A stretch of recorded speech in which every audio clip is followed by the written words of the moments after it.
one tonight with you that's been taught and preached about numerous times. It's found here in Luke chapter 15, and this is one of the things this is the parable on the prodigal son.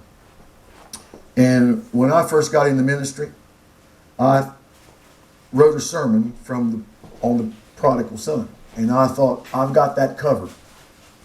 Since then, I have probably in my files in that office in there at least 10 sermons on the prodigal son. You just can't ever look at this without getting something else out of it. Now tonight I'm just going to hit the highlights because there's just a couple things I want you to see. So this won't be deep tonight, but this is just something else that as I was reading this over the other day, the Lord just showed me. It's nothing phenomenal, but it's great truth. It is that. Luke chapter 15 verse 11 says, and he said, Jesus said, a certain man had 2 sons. And the younger of them said unto his father, Father, give me the portion of goods that falleth to me. And he divideth unto them his living. And not many days after the younger son gathered all together and took his journey into a far country, and there wasted his substance with riotous living. And when he had spent all, there arose a mighty famine in that land, and he began to be in want. And he went and joined himself to a citizen of that country, and he sent him into the fields to feed swine. And he would fain, or he would gladly have filled his belly with the husks or the carob pods that the swine did eat, and no man gave unto him. Now, let me say first of all the parables that we're going to look at, of all the parables in Scripture, remember this parable has been called the Pearl of Parables. Charles Dickens referred to this parable as the greatest short story that was ever written. We generally refer to it as the prodigal son, but understand this, the son is not the hero of this story. The father is. And the story takes place in 3 parts, with the first one actually being this. Number 1, the wayward son's rejection of his home. Today, if you're a parent, perhaps, and I hope you haven't, but a lot of parents have. If you're a parent, maybe you have experienced what this dad experienced in this parable at some point in time. Maybe your daughter or your son has come to you and has said they want to move out of your home and get a place on their own. They don't want to be under anyone else's authority any longer. They don't want to be under your authority any longer. And when that happens, it's always a difficult thing because as a parent, we know at that particular time, every single thing in our life is going to change. This boy in this story no longer wanted to be accountable to his dad. I don't know how old he was, but you can assume that he was fairly young, in maybe his late teens or early 20s. And he went to his father one day and he asked his dad for his inheritance, which under the Jewish law would have been 1/3 of his father's livelihood because he had a brother. At this time, it was not, by the way, it wasn't at all uncommon during these days for a father to distribute his inheritance to his sons before his death. But it was kind of a rather callous and harsh thing for this young man to go to his father and insist on it, because in essence he was saying, look, Dad, you're going to die anyhow. So I might as well have my share of the inheritance so that I can just go out and spend it any way I want to. I really don't want to wait for it. I want it now. And rather than listen to his father's guidance or counsel, he took his share and he left. And so we see his rejection of his home. Secondly, we see this. We see him squandering his substance. Now, I'm sure all of you here know this story. This young man was clearly without stability. He was clearly without discernment. He couldn't use his money wisely. The Bible tells us that he just wasted it away. In fact, in Luke chapter 15, in verse number 13, it says, and not many days after the younger son gathered all together and took his journey into a far country, there wasted his substance with riotous living. Now, living like this young man wanted to live was expensive. And soon everything was gone. And when a famine came into the land and the economy went south, driving the price of food and everything else up. He couldn't afford to eat.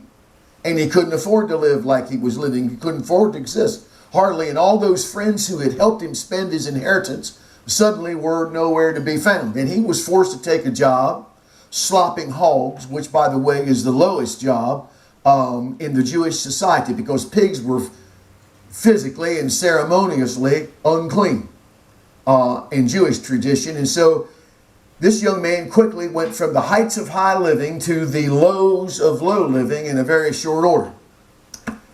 Today, there are many folks who've done the very same thing. There are many folks who are doing that very same thing now. And there are very, very many young women who will do it. Today, there are young folks who have rebelled against their parents. They've moved away from their parents. They've gotten out from under their parents' influence and their parents' teaching and their parents' guidance and their parents' wisdom. And they couldn't wait to get it done.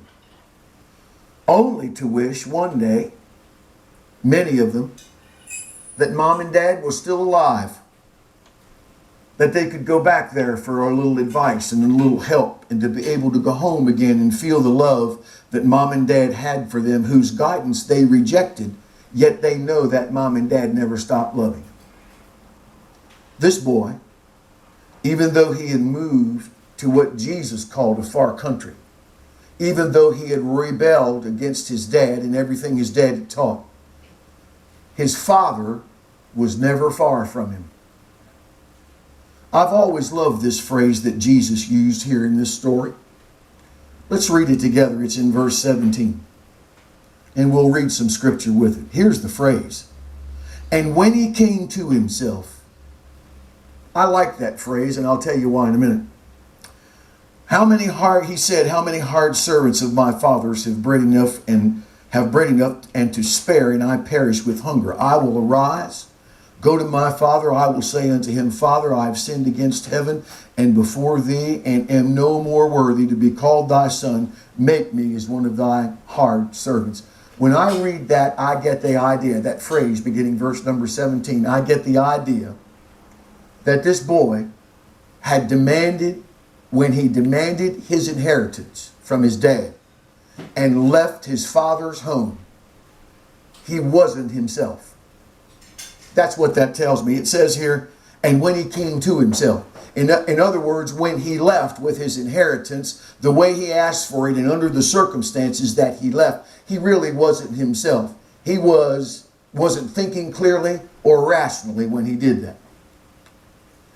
I say that because I can remember in my life going through a time just like that. You see, there was a time in my life when I absolutely would not take my mom and dad's advice. I wouldn't listen to their wisdom. I thought I knew it, and they didn't know anything. And I clearly and vividly remember it.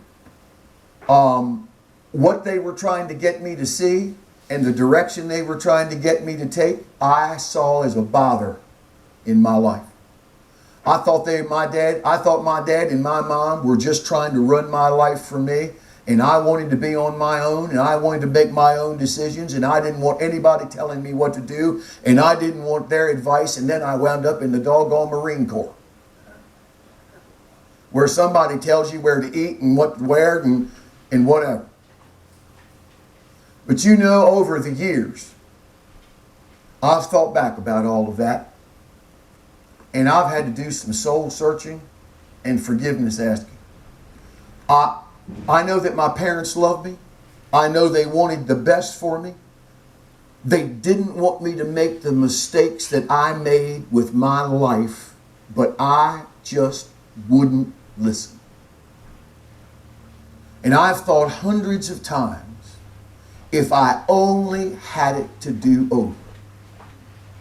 And I've probably said this to you before, didn't plan on saying this to you tonight. But where I am tonight, I am not in God's perfect will for my life.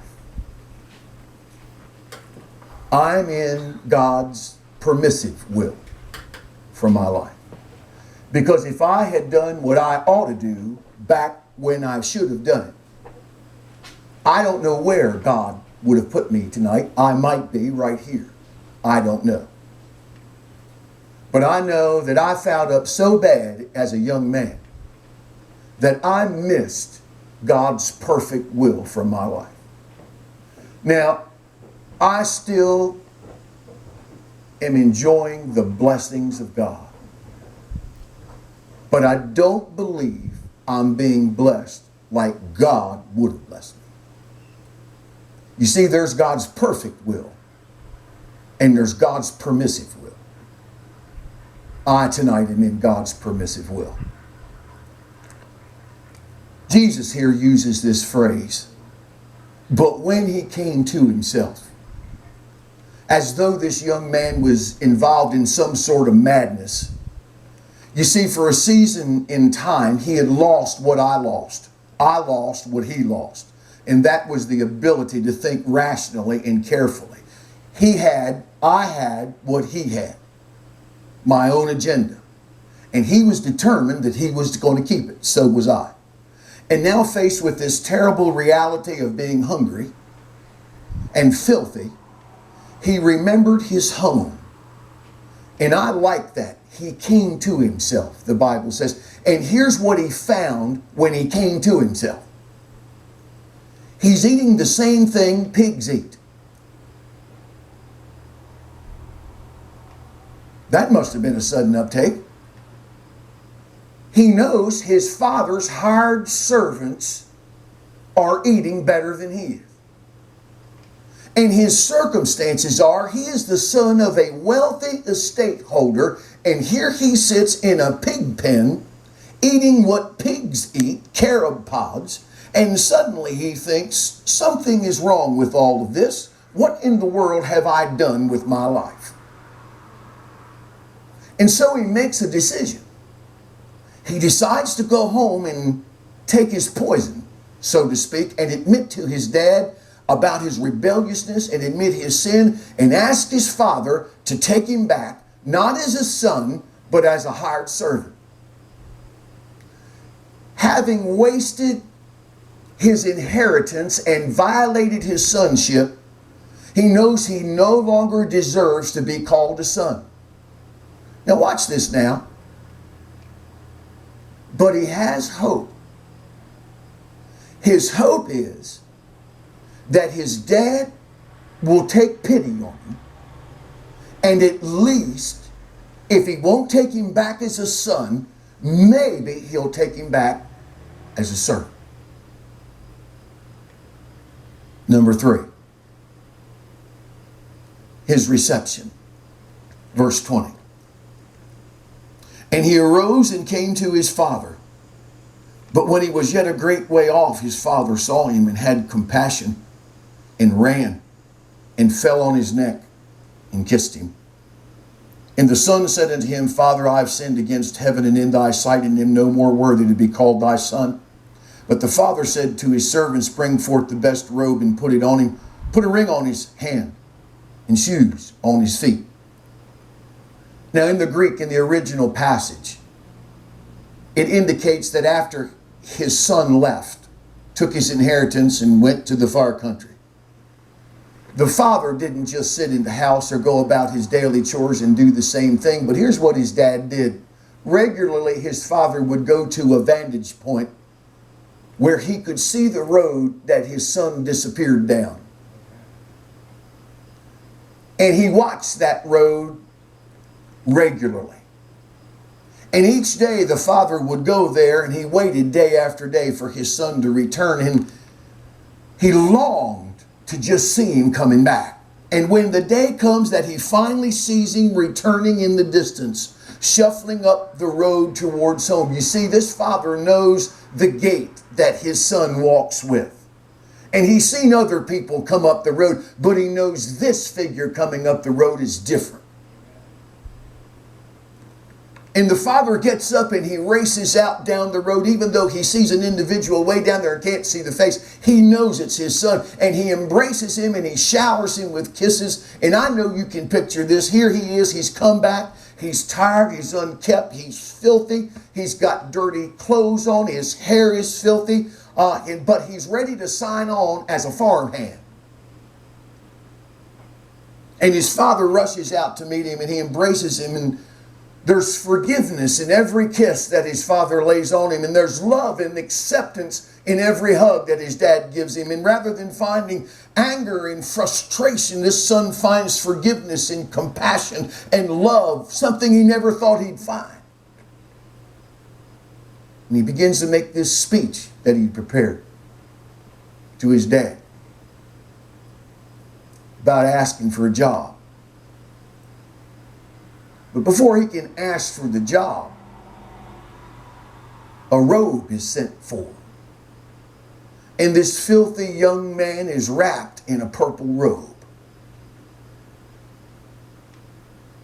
That's the robe not of a servant, of an heir.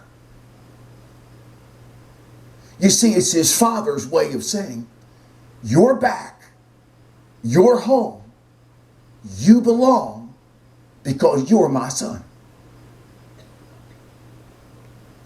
Now, don't miss this. A pair of shoes were brought, which signify that this boy is now not a servant, but a son. And a ring is placed on his finger, which is an important Jewish symbol in that day, because the ring bearer is able to transact business on behalf of the estate. It was his father's way of saying, you see, not only, son, have you been reinstated as my heir, but you have authority in my household to be my representative. Then a banquet celebration is prepared, and a calf that's been fattened up just for this occasion. You see, his father knew his son would be back. There was a calf fattened up just for this occasion, and we read about it down here in Luke 23. And bring hither the fatted calf. Notice that the calf has already been fattened up and ready for this occasion. Bring hither the fatted calf. He didn't say go get a calf. He said go get the best calf. He said bring hither the fatted calf, or there was a certain calf that we've already prepared for this day. And kill it and let us eat and be merry. For this is my son was dead and is alive again. He was lost and is found, and they begin to be merry, and rejoicing returns to this household, because the one who was lost is found, and the one who was thought to be dead is alive, and there's joy and there's celebrating. There's also this. There's a brother. And the brother is filled with anger, hatred, and resentment. And this boy, listen, this boy doesn't have his father's heart. He has a heart of unforgiveness and bitterness. His dad has a heart of mercy and long suffering. This boy doesn't have his father's heart. He's contemptuous and he's resentful of his brother. He would have been glad if he'd never come home, thinking now that he is home, he deserves punishment for what he's done, not a celebration. Let me tell you this. You see, this older brother had been living like a slave. You see, he'd been serving his father out of a sense of duty. How do we know that? Look at verse 25. Now this elder son was in the field. And as he came and drew nigh to the house, he heard music and dancing, and he called one of the servants and asked what these things meant. And he said unto him, thy, surely you've heard at least one message on it, preached, I'm sure. Why did he tell it? It's a beautiful parable with an emotional appeal, has great characters in it. Why did he tell it? He told it to make some points. Be sure you get this. In order to understand the story, you've got to understand the context in which Christ told it. If you don't understand that, you won't really get it.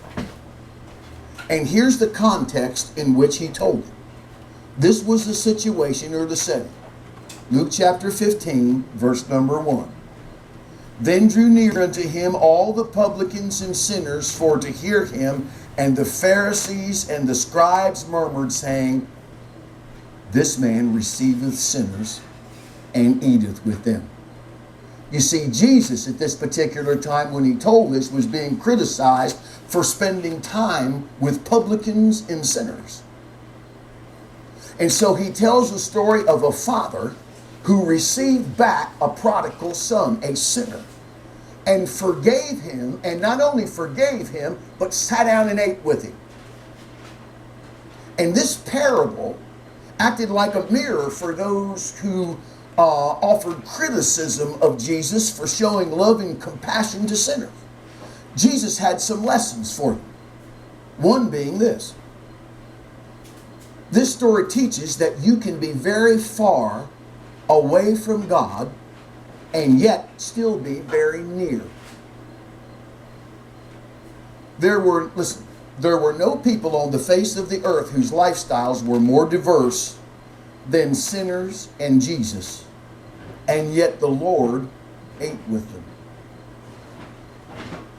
And the religious folks here could not imagine this prophet Jesus lowering himself to eat with common publicans and sinners. They couldn't get that, they couldn't swallow that, and that made them angry.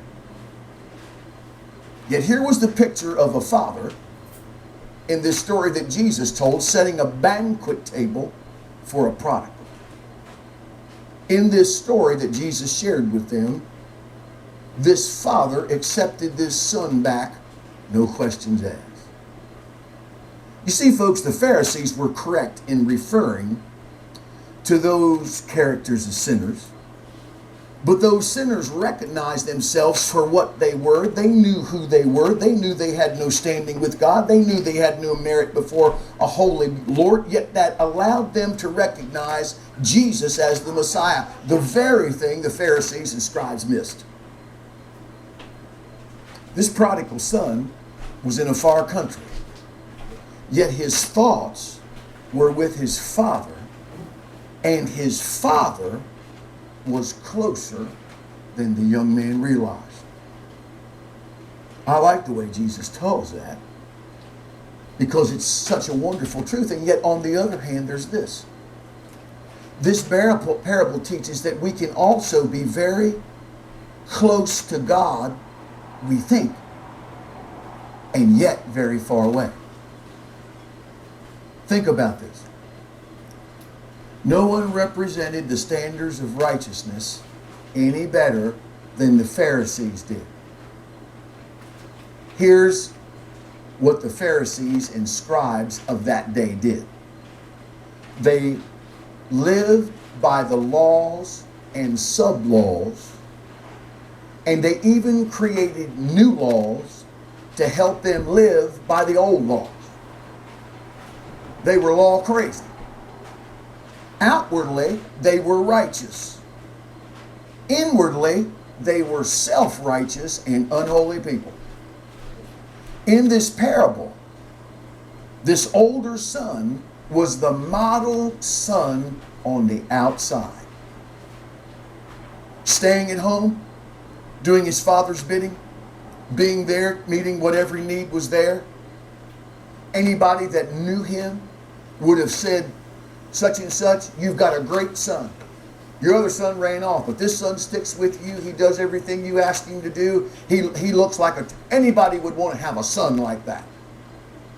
Outwardly, he looked great, but you see, this older son was close to his father for many years, but he never caught his father's heart.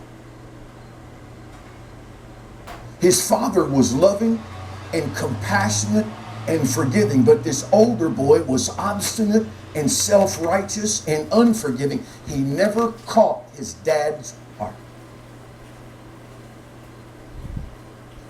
And this tells us that it's very, very possible to look like one is close to God and yet be very, very far away. And the bottom line truth is, it's possible for Christians to develop a lifestyle that looks so good. They go to church, read their Bible, do all the things that Christians do, use the lingo, and yet in spite of that, they are far removed from God's heart. Pharisees' problem was this. They were all wrapped up in how they were to act, and they forgot they needed Jesus. We have tonight a wonderful God who loves us and searches for us. Aren't you glad? Listen, think about this when you read this story, because this is a sermon in itself, which one I wrote one time, they preach it sometime. If you notice very closely when you read this story, watch. This father did not start to love his son when his son returned. He never stopped loving him while he was gone. He loved him, and he was ready to forgive him and move forward with him when he returned. And that's exactly how God is with us. He loves you tonight unconditionally, no matter what you've done, even if you slipped away from him some because of some trickery of Satan, and he's hoodwinked you and you've moved away from God a little bit. Jesus, listen to this, is waiting for you. Loves you, waiting for you to come back. And he'll love you and continue to love you and continue to use you if you'll just come back to him. Because he's loved you right from the beginning. Let's stand.